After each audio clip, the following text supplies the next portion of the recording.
Naitwa Nabii KG Kajigiri kutoka kanisa la Nuru ya Yesu. Tuko pale Kihonda Mizani, ukumbi wa A+. Kesho asubuhi ni kongamano kubwa sana la kutatua kwanza kwenye chanzo za tatizo. Kongamano la kuondoa giza ni siku ya kesho. Ni siku ya kesho. Kongamano la kuondoa giza. Mimi nataka nikwambie, utakapofika kesho hautaondoka na tatizo lako. Hautaondoka na shida yako. Ni lazima ishe kwa jina la Yesu. Lakini pia usikose siku ya kesho. Kesho pia nitaendelea kutoa mafuta. Mafuta haya tumeombewa kwa siku 30. Ni mafuta yametoka Israeli na tumeombea kwa siku 30. Haya mafuta ni mafuta ya ukombozi. Ni mafuta ambayo ukiweka kwenye shamba pale, hakuna mchea ambaye atachukua mazao yako. Zaidi ya yote utavuna zaidi, kwa sababu nimeombea muujiza. Unapoenda kumwaga shambani, utaenda kupata zaidi. Kama vile Yesu alivyokuwa na mikate miwili na alikuwa na samaki wawili na mikate mitano, wakala maelfu ya watu. Ilikuwa sio kawaida kwa samaki wawili kula maelfu. Zaidi na Mungu anasema walikuwa wanaume 5,000. Na palikiwa wakiwa wanaume 5,000, maana wanawake ni zaidi. Si ndio Shabani?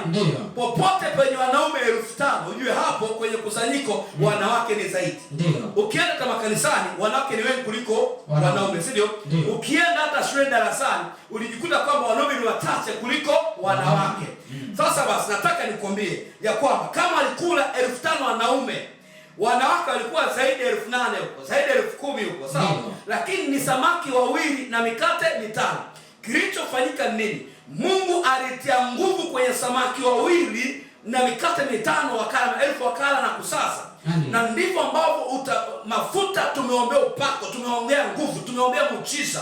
Muujiza ni kitu ambacho hakiwezekani kibinadamu, bali nguvu ya Mungu inakiwezesha kiwezekane. Kwa yamkini umelima eka moja, nataka nikwambie unaweza ukavuna gunia 40. Usiniulize inakuwaje, ndio maana ya muujiza. Kwa sababu mafuta tumeombea ikalete muujiza. Tumeombea neema, kwa unapokwenda kumwaga kwanza inakuwa na ulinzi mazao yako. Mchawi hawezi kugusa. Mchawi hawezi kuchukua, sawa? Lakini pia Mungu pia atatia neema ya muujiza ya kupata zaidi. Ndivyo ambavyo tumeombea. Kwa hicho kitu kinaenda kutokea kwa wewe ambao utafanikiwa kuchukua ya mafuta. Wewe ambao unafuga sana mapoma, yamkini mifugo inakufa kila wakati, inajongea, inasinyaa, baadaye ya kustawi inasinyaa.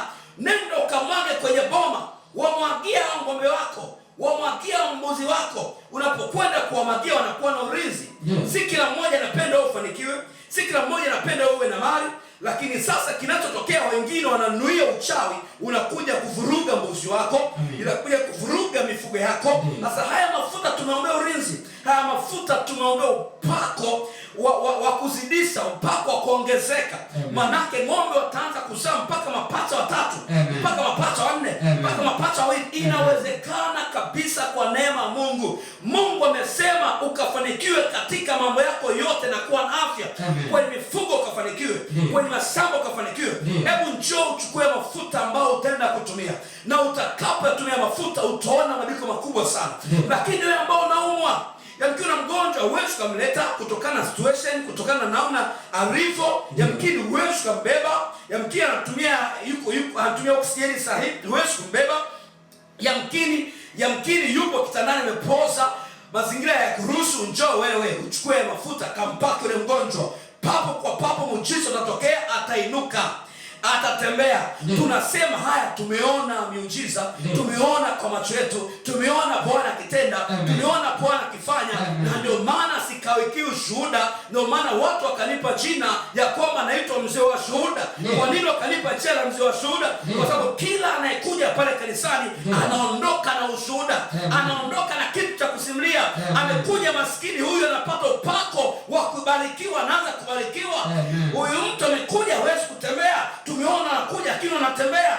Watu wanakuja na ukimwi, wanaponya ukimwi, wanakuja na uvimbe na yuka papo kwa papo. Hata kwako inawezekana.